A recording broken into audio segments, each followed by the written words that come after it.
Olá você, meu irmão, você, minha irmã de Ideal Espírita, vocês, meus amigos, que nos acompanham aqui na página Estação da Luz Espírita. Bom dia, muitíssimo obrigado pela sua companhia. Nós vamos reproduzir em instantes um programa muito bom. O Evangelho em Espírito e Verdade. Jesus, o Mestre das Almas. Mas antes nós queremos lembrar que a nossa página Estação da Luz não tem fins lucrativos. O objetivo é exatamente reunirmos aqui o melhor acervo possível de matérias espíritas para seu estudo, seu lazer, suas pesquisas.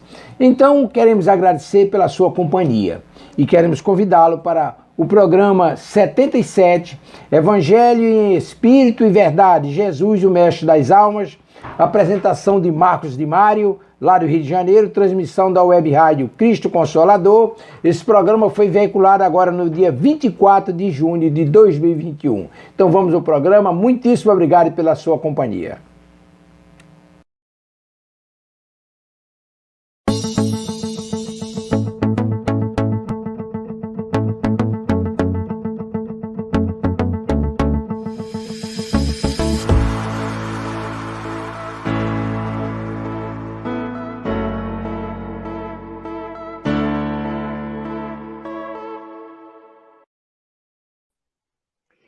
Queridos amigos, queridas amigas, estamos iniciando o programa O Evangelho em Espírito e Verdade. Este é o nosso programa de estreia e rogamos as bênçãos do nosso Mestre Jesus sobre todos nós. Eu sou o Marcos de Mário, estou transmitindo aqui da cidade do Rio de Janeiro, a cidade maravilhosa, para conversarmos nesse programa sobre Jesus, o Evangelho, suas lições, sua vivência.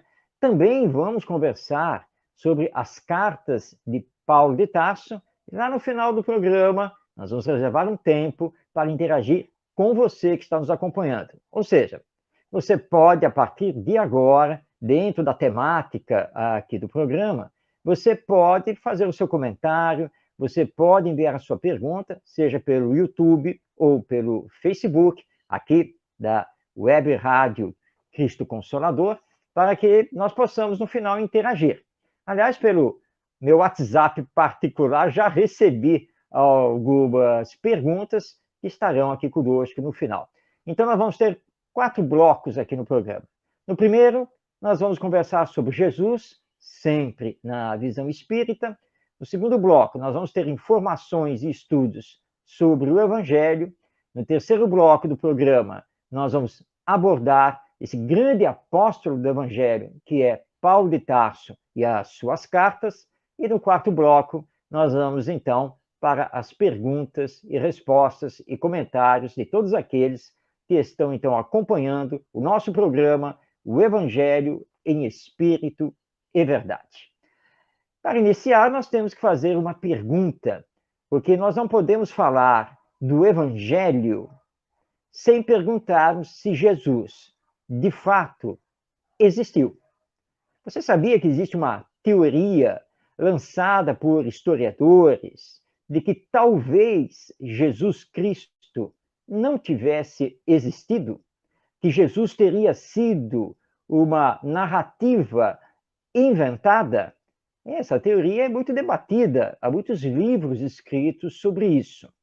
Qual é o pensamento do Espiritismo a respeito de Jesus? Mas antes de vermos, então, o que o Espiritismo pensa, vamos ver se nós temos, além dos 4 evangelistas, ou seja, Mateus, Marcos, Lucas e João, vamos ver, então, se nós temos informações históricas sobre a existência de Jesus. E na verdade, nós temos, e vamos trazer alguma dessas informações históricas sobre Jesus. Ou seja, outros escritores, autores, historiadores de época que escreveram, sim, sobre Jesus. Nós vamos começar com o historiador Flávio Joséfo. Ele era um historiador judeu ligado ao Império Romano. Flávio Joséfo viveu de 37, do ano 37 ao ano 100. Portanto, ele estava ali no primeiro século do cristianismo. Flávio Josefo escreveu uma obra maravilhosa, extensa, chamada Antiguidades Judaicas. E ali, no volume 18, então, ao escrever a história do povo judeu, ele dá a seguinte informação. Vamos abrir aspas, passando a palavra a Flávio Josefo. Entretanto, existia, naquele tempo, um certo Jesus, homem sábio de milagres, ensinava de tal maneira que os homens o escutavam com prazer. Era o Cristo. E quando Pilatos o condenou a ser crucificado, esses que o amavam não o abandonaram e ele lhes apareceu no terceiro dia. Então, Flávio Josefo, escritor judeu, escreveu o livro dele, Antiguidades Judaicas, já quando ele já estava com a idade mais madura, né, já que ele nasceu no ano 37, e ele, então, é muito claro aqui dizer da existência, na época de Pilatos, que foi o governador romano, que existia uma pessoa chamada Cristo, que esse Cristo foi condenado por Pilatos à crucificação. E os seus discípulos, ou seja, aqueles que o amavam, não o abandonaram. E Cristo teria aparecido aos seus discípulos no terceiro dia, que seria o fenômeno da chamada ressurreição. Então, temos aí o depoimento do historiador judeu Flávio Josefo. Mas nós temos agora um romano convicto historiador, que é Tácito. Tácito nasceu no ano 56 e veio a desencarnar no ano 120. Tácito é considerado um dos maiores conhecedores da antiguidade romana. E nos seus anais, na parte 15 da história do Império Romano, Tácito diz o seguinte, vamos abrir aspas. Nero infligiu as torturas mais refinadas a esses homens que, sob o nome comum de cristãos, eram já marcados pela merecida das infâmias. O nome deles se originava de Cristo, que, sob o reinado de Tibério, havia sofrido a pena de morte por um decreto do procurador Pôncio Pilatos. Muito bem, então temos aqui um historiador romano chamado Tácito, que escreveu também uma série de obras sobre a história do Império Romano, e ele é muito claro ao consignar a existência do personagem Cristo na época do imperador Tibério, e é fato, Jesus esteve aqui na Terra durante o reinado do imperador Tibério, e ele ainda diz que o Cristo foi condenado à morte por um decreto do procurador ou governador Pôncio Pilatos. E ele ainda fala aqui de que Nero, o imperador Nero, que vai suceder, né, tempos depois ao Tibério e alguns outros imperadores romanos, que Nero infligiu grande perseguição aos cristãos que seguiam os ensinos desse Cristo. Então, temos dois depoimentos muito significativos, dois depoimentos históricos. O primeiro do historiador judeu Flávio Josefo e o segundo do historiador romano Tácito. Portanto, nós temos aí o Jesus histórico, confirmado por personagens que não o conheceram, que na verdade nasceram depois da sua morte, mas que enquanto historiadores mostram para nós que de fato Jesus existiu. Nós temos mais alguns depoimentos, vamos passar mais um, que é de Plínio. Plínio foi um procônsul romano. Ele viveu do ano 62 ao ano 114 e ele serviu o Império Romano em Jerusalém. Ele escreveu uma carta ao imperador Trajano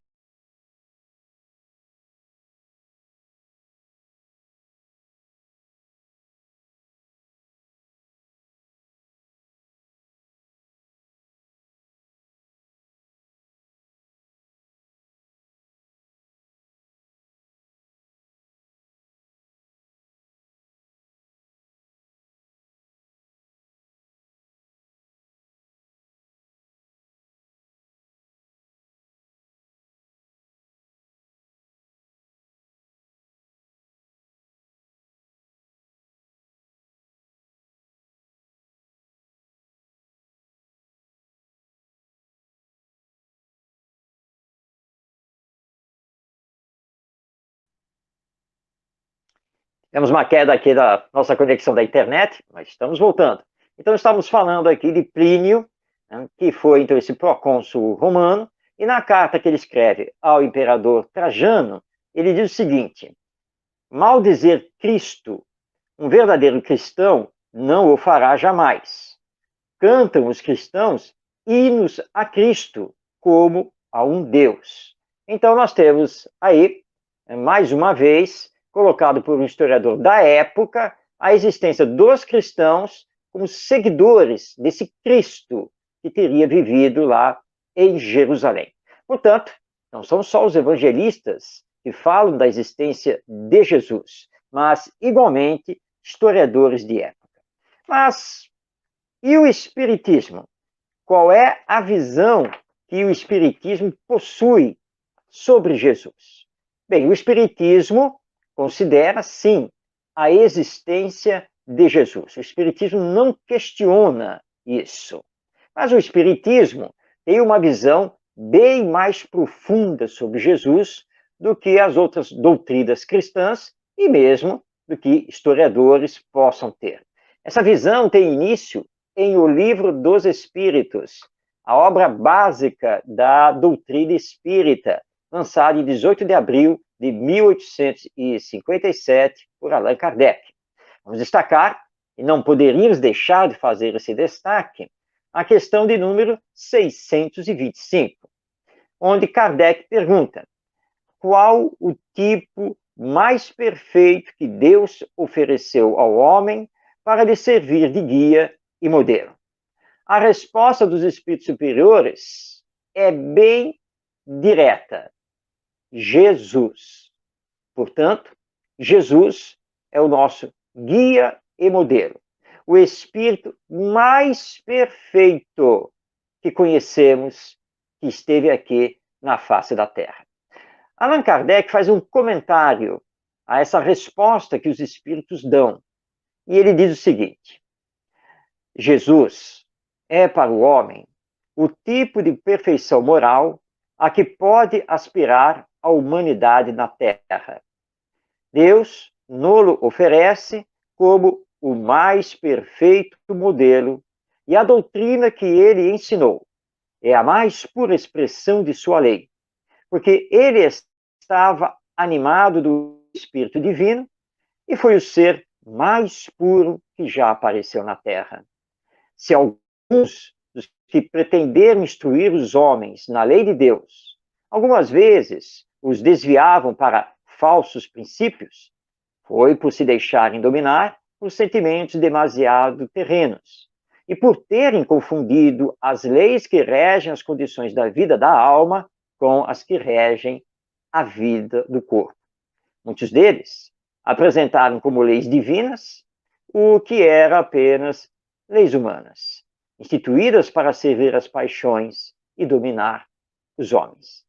Bom, a palavra de Allan Kardec é muito clara, nos apresentando então Jesus como o tipo de perfeição a que todos nós, seres humanos, almas imortais que somos, devemos aspirar e trabalhar para atingirmos.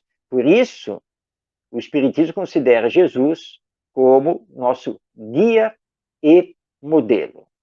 Pois bem, se ele é a expressão divina, se ele veio cumprir a missão que já tinha sido anunciada pelos antigos profetas judeus, porque passados mais de 2000 anos da sua presença e dos seus ensinos, nós ainda não conseguimos seguir o nosso Mestre Jesus.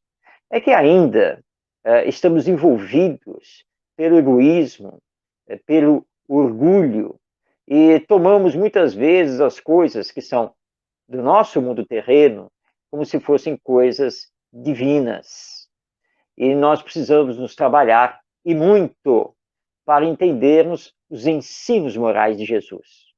A questão de estudar Jesus não está em discutir qual foi exatamente a data em que ele nasceu, se ele nasceu em Belém ou se nasceu em Nazaré, como foi efetivamente a morte dele, porque se nós olharmos os 4 evangelistas, eles têm narrativas um tanto quanto diferentes, divergem em detalhes de como teria sido realmente a crucificação de Jesus.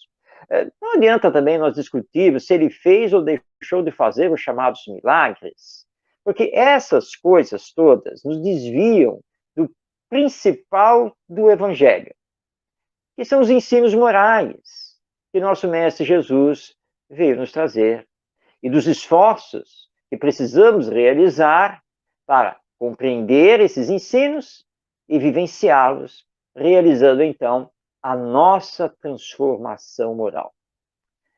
Você sabia que entre os discípulos de Jesus, teve um que de forma assim quase imediata, após a crucificação, após Jesus ter partido de volta ao mundo espiritual, teve um dos discípulos que logo compreendeu que o mais importante de tudo eram os ensinos morais deixados pelo Mestre, e que esses ensinos morais não podiam se perder. Lembrando aqui que nós estávamos numa época lá na Judéia, onde a maioria do povo era analfabeta. Vários dialetos eram utilizados. Por exemplo, na Galileia, que é a região de origem tanto de Jesus como dos seus discípulos, na Galileia se falava o aramaico. Mas lá em Jerusalém, principalmente entre os doutores da lei, os sacerdotes e assim por diante, falava-se o hebraico. Os romanos utilizavam duas línguas principais. O latim, que era a língua oficial para os documentos do império, os nomes e assim por diante, e o grego, principalmente o grego koiné, que era o grego mais popular, que era falado, então, de forma mais vulgar entre todos. Muito bem. Como a maioria era analfabeta, havia, então, um ensino oral, ou seja, as coisas eram passadas de boca em boca. E não era fácil naquela época, nós estamos falando de 2000 anos atrás, não era fácil obter os recursos para escrever. Existiam duas formas para escrever. Ou você conseguia o papiro, que era um papel vegetal, ou você iria ter que conseguir o pergaminho, que vinha da pele dos animais, principalmente da cabra, da ovelha. Mas o pergaminho era caro, não era para qualquer um. E as tintas, elas não eram como conhecemos hoje. E não era fácil escrever porque você precisava dessas tintas e precisava também da pena. E, claro, ser alfabetizado. Mateus, um dos evangelistas, ele que era publicano, ou seja, cobrador de impostos para o Império Romano, Mateus era letrado, Mateus era alfabetizado. Mateus, entre os anos 35 e 36, ou seja, basicamente 2 a 3 anos após a crucificação de Jesus, Mateus escreveu o que é conhecido como os Ditos do Senhor, ou Evangelho que. Esse que vem da palavra Kele, que é do alemão e que tem o significado mais profundo de força, de fato. Ou seja, teria existido o Evangelho que? Teria existido? Não. Nós, espíritas, sabemos que ele existiu, porque o benfeitor espiritual Emmanuel, através do nosso querido médium Chico Xavier, na obra monumental Paulo e Estevão, ele referenda a existência dos ditos do Senhor escritos por Mateus. Paulo vai receber uma cópia desses ditos do Senhor por Ananias, na cidade de Damasco. Portanto, nosso Emmanuel afirmando, sim, os ditos do Senhor escritos por Mateus existiram. Foi, por assim dizer, o primeiro evangelho.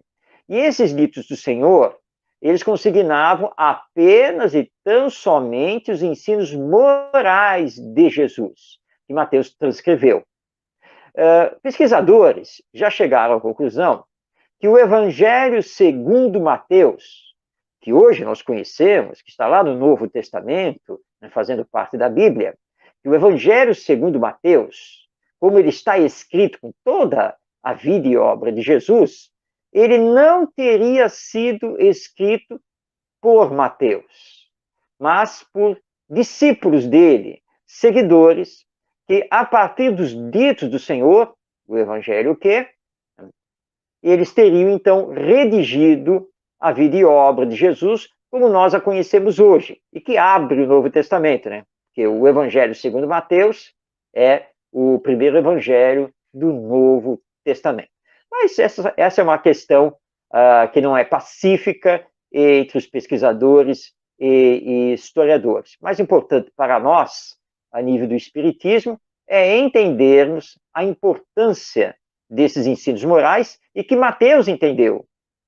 Portanto, o primeiro evangelho, os primeiros escritos sobre Jesus partiram, sim, de Mateus entre os anos 35 e 36, quando ele, então, escreveu e copiou os ensinos morais de Jesus, e essas cópias começaram, então, a serem distribuídas pela época. Lembrando que tudo era manuscrito, ou seja, tudo era à mão.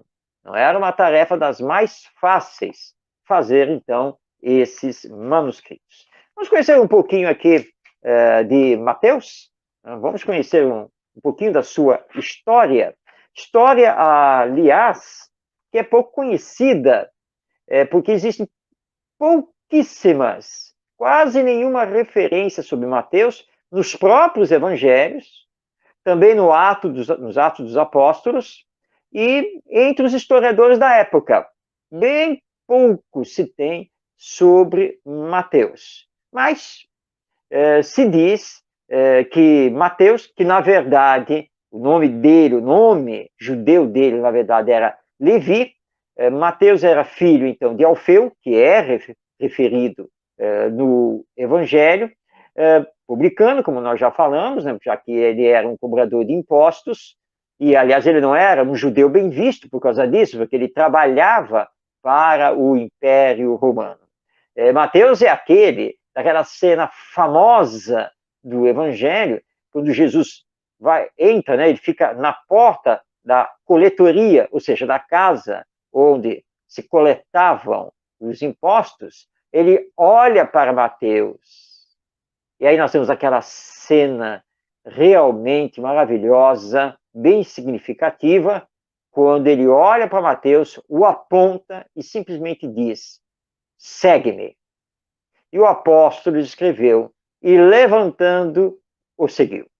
Portanto, Mateus foi um discípulo que não teve nenhuma dúvida que deveria seguir o Mestre Jesus, e assim ele fez. E o que aconteceu com Mateus após a crucificação de Jesus, a partir do momento em que os discípulos criaram a Casa do Caminho em Jerusalém? Não se sabe muito bem.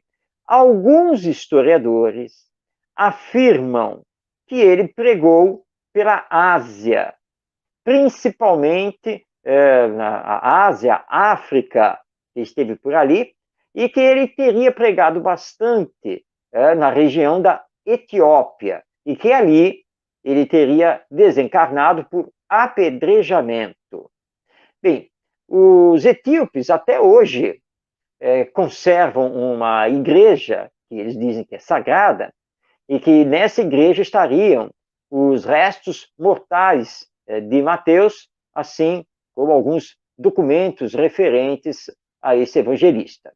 Mas outros afirmam que as relíquias e o próprio corpo de Mateus teriam sido transferidos para a cidade de Salerno, na Itália, e que estaria lá até o dia de hoje. E, aliás, os italianos, lá de Salerno e região, juram que são eles que detêm o corpo e as relíquias de Mateus. Mas discussões históricas à parte, já que nem os etíopes e nem os italianos permitem acesso ao suposto corpo e às supostas relíquias, vamos ficar então com os ensinos que Mateus escreveu e que estão lá no seu evangelho. Lembrando aqui que os ditos do Senhor, que é esse evangelho primitivo, eles foram perdidos. Não existe nenhuma cópia desses ditos do Senhor. Nós apenas sabemos que eles existiram e que deram origem aos demais evangelhos, que foram escritos, segundo os historiadores, entre os anos 60 e 90 do primeiro século. E, aliás, o evangelho de Mateus não teria sido o primeiro evangelho, exceção, claro, desses ditos do Senhor. Mas o primeiro evangelho teria sido escrito por Marcos. Na sequência viria o evangelho de Lucas, aí sim o evangelho de Mateus e, por fim, o evangelho de João. Mas esta é outra questão histórica, muito polêmica, e nós espíritas não entramos nessa seara, porque para nós, mais importante é estudar os ensinos morais do nosso Mestre Jesus. E para isso, nós vamos hoje, no nosso programa, o Evangelho em Espírito e Verdade, destacar um ensino de Jesus que está lá no Evangelho segundo Mateus. E nós vamos utilizar um dos mais fecundos e profundos conhecedores do Evangelho, que é o benfeitor espiritual Emmanuel, através da psicografia do Chico Xavier. Emmanuel escreveu uma série de livros, a começar com o Caminho, Verdade e Vida. Na sequência, nós vamos ter o Vinha de Luz, o Pão Nosso, Fonte Viva, Palavras de Vida Eterna. É uma coleção de livros onde Emmanuel se debruçou sobre os ensinos que estão nos evangelhos e também nas cartas de Paulo de Tarso. E nós, então, vamos destacar hoje uma passagem que está em Mateus, capítulo 14, versículo 23, que diz: E, despedida a multidão, subiu ao monte a fim de orar, à parte. E, chegada já a tarde, estava ali só. Mateus aqui está se referindo a Jesus. Então, final da tarde, ele se despede da multidão que o acompanhava, sobe ao monte para orar, sozinho. Emmanuel, no livro Caminho, Verdade e Vida, no capítulo 6, faz o seguinte comentário. De vez em quando, surgem grupos religiosos que preconizam o absoluto retiro das lutas humanas para os serviços da oração. Nesse particular, entretanto, o mestre é sempre a fonte dos ensinamentos vivos. O trabalho e a prece são duas características de sua atividade divina. Jesus nunca se encerrou à distância das criaturas, com o fim de permanecer em contemplação absoluta dos quadros divinos que lhe iluminavam o coração, mas também cultivou a prece em sua altura celestial. Despedida a multidão, terminado o esforço diário, estabelecia a pausa necessária para meditar, à parte, comungando com o Pai, na oração solitária e sublime. Se alguém permanece na Terra, é com o objetivo de alcançar um ponto mais alto, nas expressões evolutivas, pelo trabalho que foi convocado a fazer. E, pela oração, o homem recebe de Deus o auxílio indispensável à santificação da tarefa. Esforço e prece completam-se no todo da atividade espiritual. A criatura que apenas trabalhasse, sem método e sem descanso, acabaria desesperada em horrível secura do coração.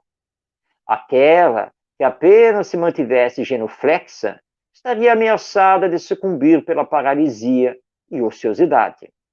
A oração ilumina o trabalho e a ação é como um livro de luz na vida espiritualizada. Encerra então a nossa semana.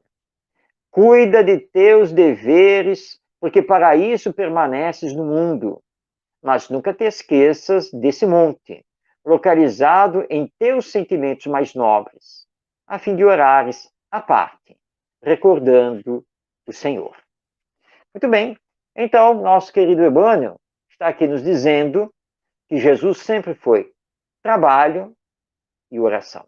Aliás, Mateus diz no seu evangelho que diariamente Jesus era seguido por multidões que vinham não apenas de toda a Judéia, mas também dos países vizinhos. Jesus trabalhava, socorria, ensinava, esclarecia, orientava, mas no final do dia, ele então se retirava para orar, manter o seu contato mais íntimo com Deus, com as altas regiões celestiais de onde ele veio e para onde retornou. Nós precisamos fazer a mesma coisa. Nem trabalhar demais e não ter tempo para as outras coisas e nem ficar simplesmente em oração. Aliás, certa vez, uma querida amiga do Centro Espírita disse assim para mim: Marcos, olha, hoje, eu acho que eu já orei umas 30 vezes, desde manhã cedo. Esse mundo precisa tanto, nós precisamos tanto, não é mesmo? Então, eu lembrando esta lição do Emmanuel, as lições que o Espiritismo nos dá, disseram, olha, na verdade, nós não precisamos orar 10, 20, 30 ou 50 vezes durante o dia. Basta, na verdade, a oração matinal. E quando você acorda, de você lembrar imediatamente de Deus, agradecer pela vida, rogar por toda a humanidade, lembrar dos mais necessitados, dos familiares, dos amigos, vibrar pelo nosso Brasil e fazer uma oração com bastante fé, sentimento.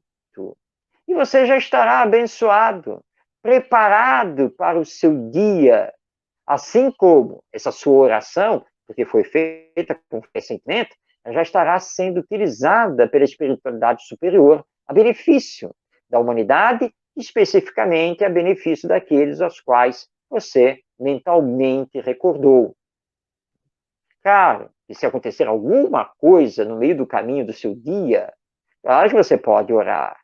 É natural que quando chegar no centro espírita, também você vá orar. Mas não precisamos passar o dia orando. Nós precisamos fazer a caridade. Aliás, esse é o lema do Espiritismo.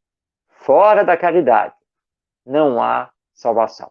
Então, lembremos sim de orar, de termos os nossos momentos a sós com Deus. Mas, acima de tudo, trabalhemos pelo bem.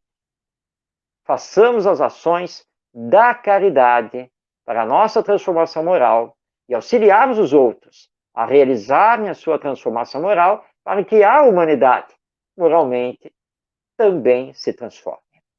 Muito bem, você está aqui acompanhando pela Web Rádio Cristo Consolador o programa O Evangelho em Espírito e Verdade. Não esqueça, nós estamos aqui ao vivo. Você pode participar do nosso programa enviando sua mensagem, fazendo uma pergunta através do YouTube e também através do Facebook, por onde nós estamos transmitindo o programa. No final, nós vamos ver então os comentários e as perguntas, obviamente, nós vamos procurar responder sempre através dos princípios do Espiritismo. Já tivemos então aqui informações históricas sobre Jesus, já vimos como o Espiritismo considera o nosso mestre, já vimos aqui algumas informações sobre os evangelhos, e especificamente sobre Mateus e o seu evangelho.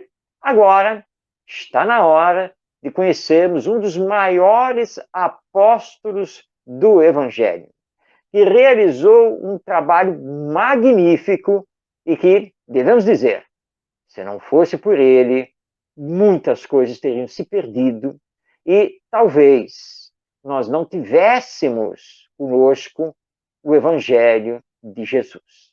Estou aqui me referindo a Paulo de Tarso, inicialmente Saulo, um judeu nascido na cidade de Tarso e depois radicado em Jerusalém para completar os seus estudos para ser um rabino, um sacerdote. Aliás, ele quase chegou a fazer parte do Sinédrio, que era o conselho dos anciãos, ou seja, o conselho dos sacerdotes, dos rabinos judeus, conselho esse que tinha força não apenas religiosa, mas também administrativa e política na época. Saulo foi um grande perseguidor dos cristãos. Lembrando aqui que Saulo, segundo as pesquisas históricas, Saulo deve ter vivido entre o ano 5 e o ano 67 da era cristã. Portanto, Saulo nasceu, ou vamos melhor dizer aqui, reencarnou após a morte de Jesus. E vai viver ali mais ou menos até o ano 67. Isso também não é pacífico entre os historiadores, porque faltam documentos. Emmanuel, no seu belo livro Paulo e Estevão, não marca a data da desencarnação, mas dá a entender que Paulo estava preso em Roma ali por volta do ano 65. Então ele teria realmente desencarnado ali pelo ano 66 ou 67. Não se sabe como ele desencarnou. Nós espíritas, sim, é que sabemos, por causa das informações espirituais. Mas você sabia que o Atos dos Apóstolos, que foi escrito por Lucas, não diz como Paulo morreu? Aliás, o Atos dos Apóstolos, ele para dizendo que Paulo está lá em Roma e simplesmente acaba.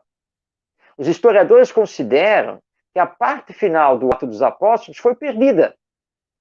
Portanto, historicamente, documentalmente falando, não se pode afirmar nem como, nem onde Paulo morreu. Mas Emmanuel e outros espíritos, através de diversos médiuns, veio nos dizer que Paulo morreu sim lá em Roma e que ele morreu sendo decapitado. Essa decapitação de Paulo de Tarso é considerada pelos historiadores como um folclore possível. Mas não há nenhum documento a esse respeito, nem do próprio Império Romano. Até porque o nosso Paulo de Tarso, ele foi morto, não na calada da noite, mas na calada da manhã, na calada da madrugada. E, portanto, não havia documentação nenhuma a esse respeito.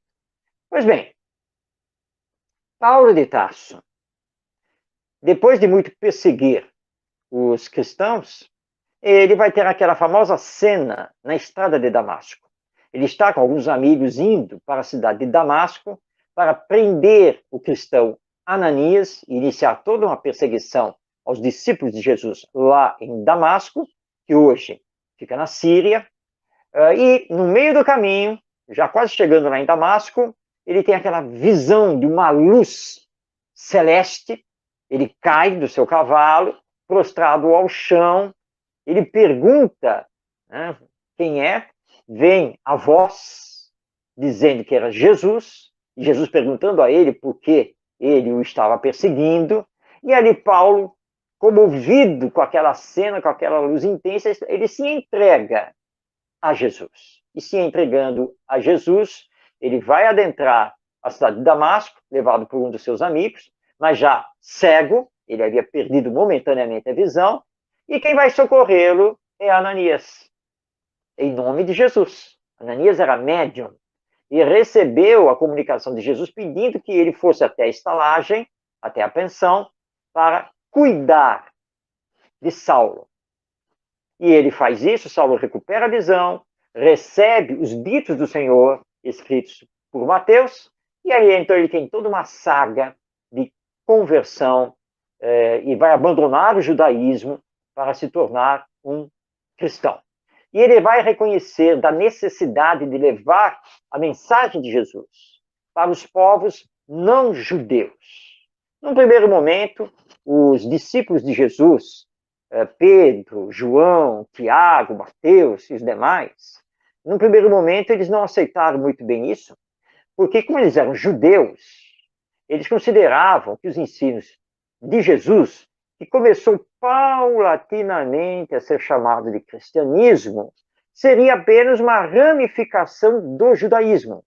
Mas Paulo começa a mostrar que não.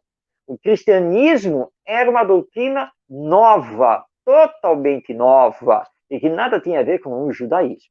Isso vai sendo aceito aos poucos, e finalmente Paulo é reconhecido como o apóstolo dos gentios, ou seja, aquele que vai levar a mensagem do evangelho para os não-judeus. E ele começa então a viajar. Lembrando que viajar naquela época era sacrificial, porque viajava-se muitas vezes a pé, poucas vezes no lombo de burros ou cavalos que eram caros, e nem todo mundo podia ter. E, portanto, se vivia sob as intempéries, o sol, a chuva, os assaltos, uma série de situações, mas que Paulo enfrentou corajosamente. Mas nós vamos falar de todas essas viagens de Paulo de Tarso num próximo programa, porque vai chegar um momento em que Paulo será preso em Jerusalém. Depois de várias viagens, ele retorna a Jerusalém. Lá ele resolve pregar o evangelho de Jesus no templo de Jerusalém, que era considerado um templo sagrado pelos judeus. E ali, então, por causa do tumulto todo que ocorre, ele é preso pelos romanos. E ele, então, alega ser cidadão romano, como de fato ele era, porque todo aquele que era nascido na cidade de Tarso possuía automaticamente a cidadania romana. Então ele é preso lá em Jerusalém. De Jerusalém ele é encaminhado para Cesareia de Filipos. De Cesareia de Filipos, ou Cesareia de Filipe, ele então vai ser levado a Roma. E ele então fica anos preso. O que fazer então se ele não podia mais viajar? Ele que havia fundado dezenas de igrejas cristãs pela Ásia, pela África e pela própria Europa, ali na Itália. Ele então é inspirado por Jesus, segundo nosso Emmanuel, para escrever, ou seja, dirigir cartas de orientação às igrejas. Então ele passa a receber cartas trazidas por trabalhadores dessas igrejas, de Tessalônica, de Corinto, de Éfeso e assim por diante, e ele então responde às cartas. Cartas ou epístolas, como elas também são conhecidas. Hoje, no nosso programa, nós vamos destacar a epístola ou carta aos Romanos. Emmanuel informa que Paulo de Tarso estava em Éfeso quando escreveu a carta aos Romanos.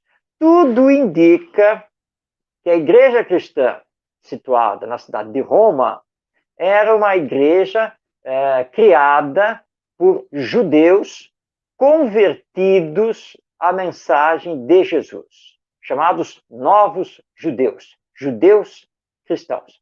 Por que tudo indica isso?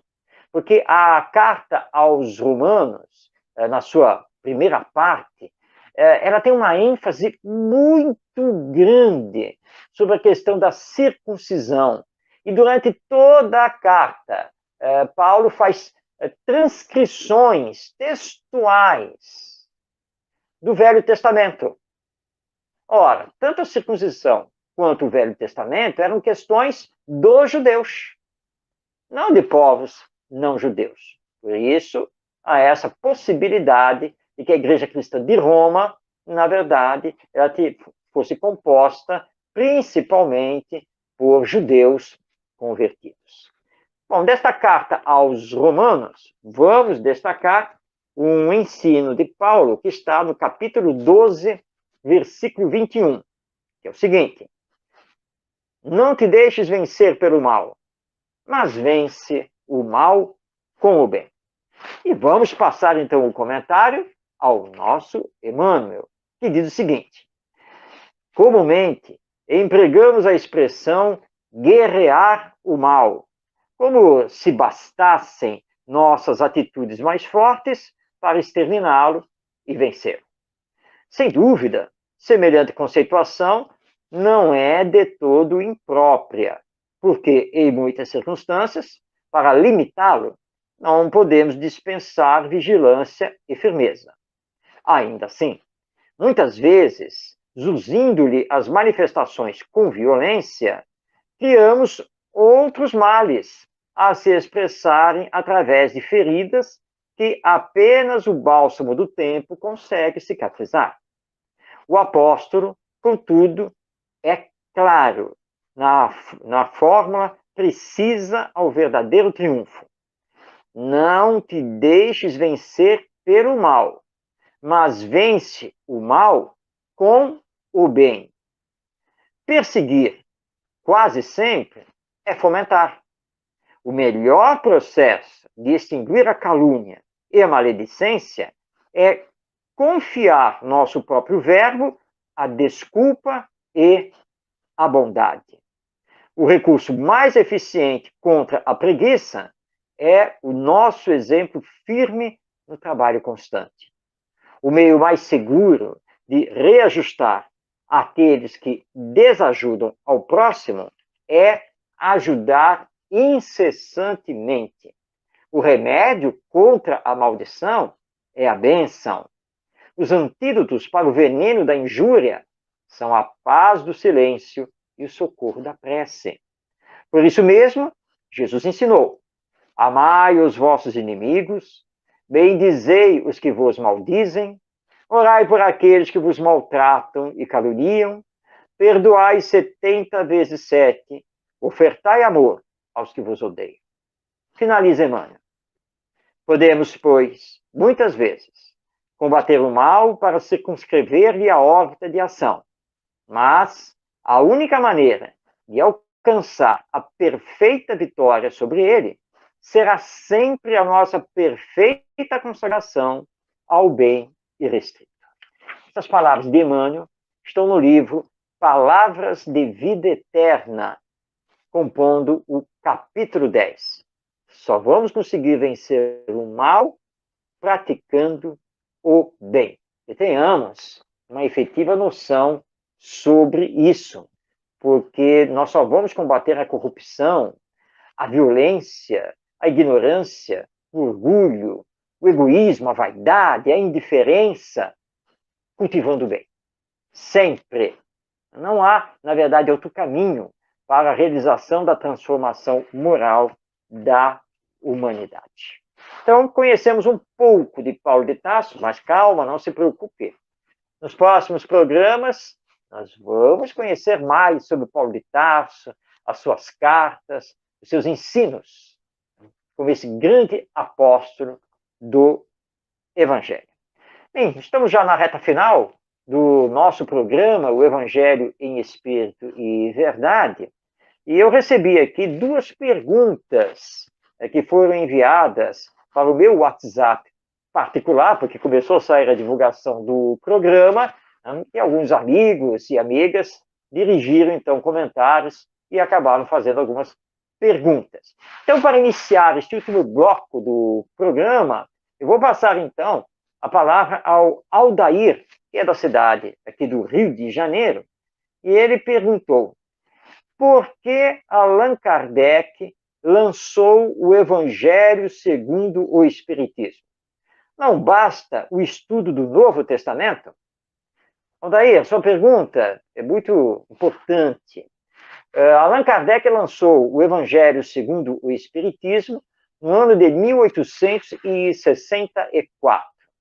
Na introdução, logo no primeiro item da introdução, ele explica por que do lançamento desse livro.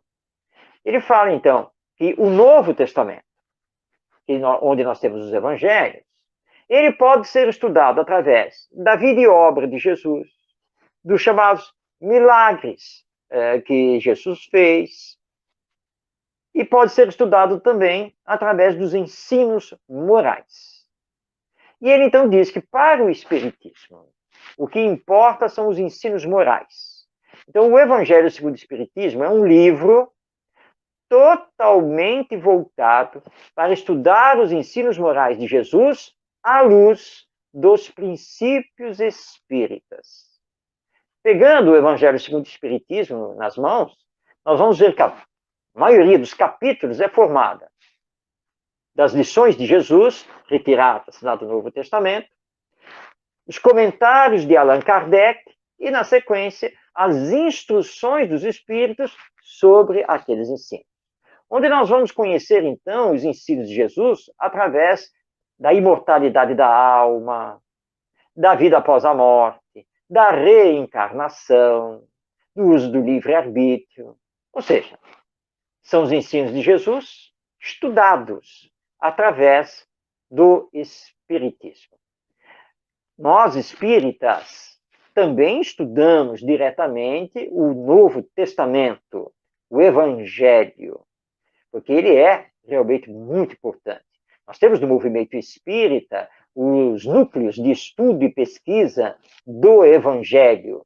E assim como temos também os grupos de estudo das obras de Allan Kardec e, portanto, o estudo direto do Evangelho segundo o Espiritismo. Podemos dizer que o Evangelho segundo o Espiritismo complementa, aprofunda o que está lá no Novo Testamento, que às vezes nós não temos como entender determinados ensinos, determinadas parábolas, sem as chaves da alma imortal e da reencarnação. E é isso, portanto, que Allan Kardec veio nos trazer. Nós precisamos, sim, do Evangelho segundo o Espiritismo, porque destaca os ensinos morais com as explicações dos Espíritos trazidas por Kardec e também pelos próprios Espíritos. Nós recebemos aqui também uma pergunta da Sônia Mara, que é da cidade do Rio de Janeiro. E a pergunta aqui: diante de uma humanidade tão conturbada, como entender o ensino de Jesus? Bem-aventurados os mansos, porque eles herdarão a terra. Sônia, sua pergunta realmente nos leva a considerações da máxima importância. Jesus esteve conosco há mais de 2000 anos. Vamos lembrar que nós já estamos no ano 2021 da era cristã. Ele afirmou que os mansos herdarão a terra. Mas você está olhando para a história da humanidade e está olhando que nós ainda estamos em movimentações de violência, ameaças de guerra e guerras pontuais, muito egoísmo, muito orgulho. Será que Jesus errou? Como que os mansos vão herdar a terra se o mal ainda aqui predomina? Mas tenhamos calma. Tudo é um processo que está na lei de progresso, que é uma lei divina. Nada dá saltos, nem na natureza, nem na vida humana. O bem vai se estabelecendo pouco a pouco. E os mansos podem herdar a terra já aqui e agora. Porque em praticando o bem, em se esforçando em amar o próximo, não revidar, que é oferecer, né, é o símbolo de oferecer a outra face, os mansos, pouco a pouco, vão conquistando. Porque a violência, ela pode se impor, e se impor durante um bom tempo, mas ela sempre cai. O mal pode predominar também durante um bom tempo, mas ele não consegue se sustentar, Porque diante do bem ele queda.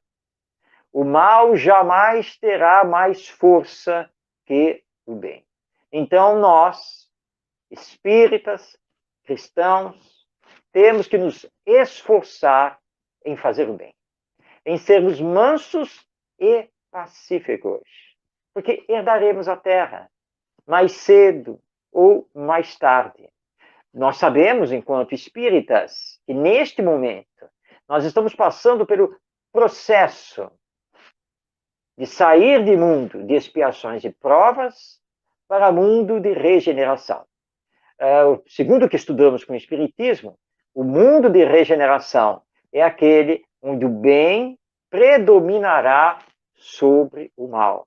Portanto, eis a profecia de Jesus se estabelecendo. Claro que nós podemos acelerar esse processo, só depende do uso que fazemos do livre-arbítrio. Portanto, nos esforcemos em estudar os ensinos morais de Jesus e praticá-los, vivenciá-los. E, diante de todos os problemas que temos aqui na humanidade, mantermos a nossa fé, a calma, a nossa perseverança no campo do bem. E é assim, então, que nós veremos esta humanidade se transformar e que Jesus estava certo.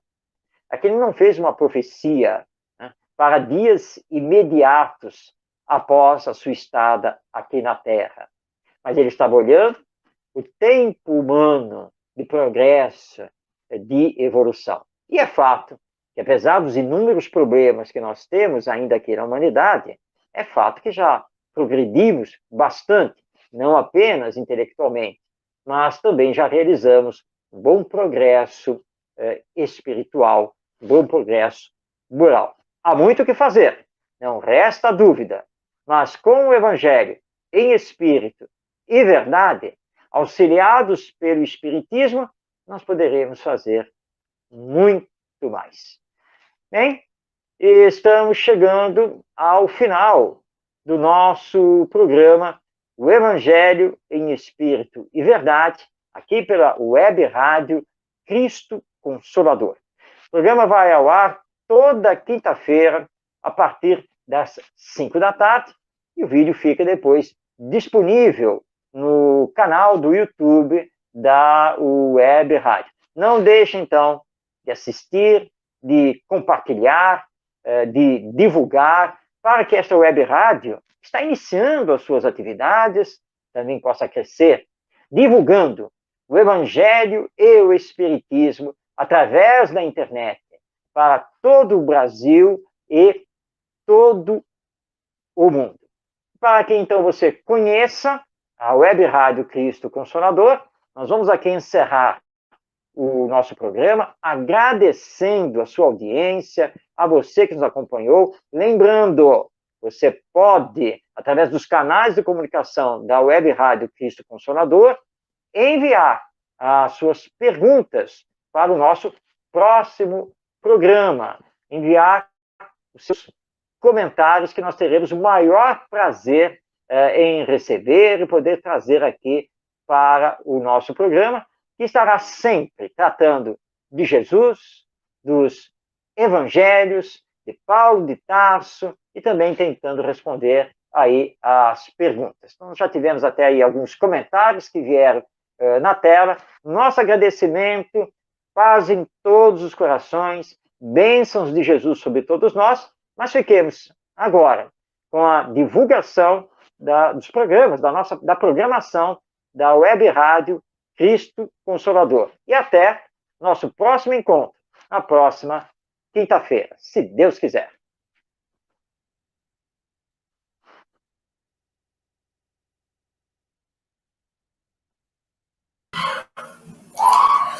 Muito bem, Marco, queria te parabenizar pelo ótimo programa, e a gente agradece aí, sempre ter você conosco. E hoje nós ainda teremos mais um programa que é diário, que é o programa Refletindo com Jesus, com a apresentação da nossa companheira Vera Costa, que será transmitido pela Web Rádio Cristo Consolador às 18 horas. Na sequência, finalizando a programação de hoje, teremos aí Estudando a Codificação Espírita, com o Livro dos Médios, na apresentação dos companheiros Amadeu Ferreira, Ivan Augusto, Renato Bezerra, Ronaldo e também Reginaldo, né, Teófilo, diretamente de Natal, né, no Rio Grande do Norte. Esse programa vai ao ar às 20 horas. Então, essas são a programação para finalizar o nosso dia de hoje e agradecendo sempre a Deus, a Jesus aí por essa oportunidade. Valeu, Marco, um abração. Grande abraço, Delcio. E dão sempre.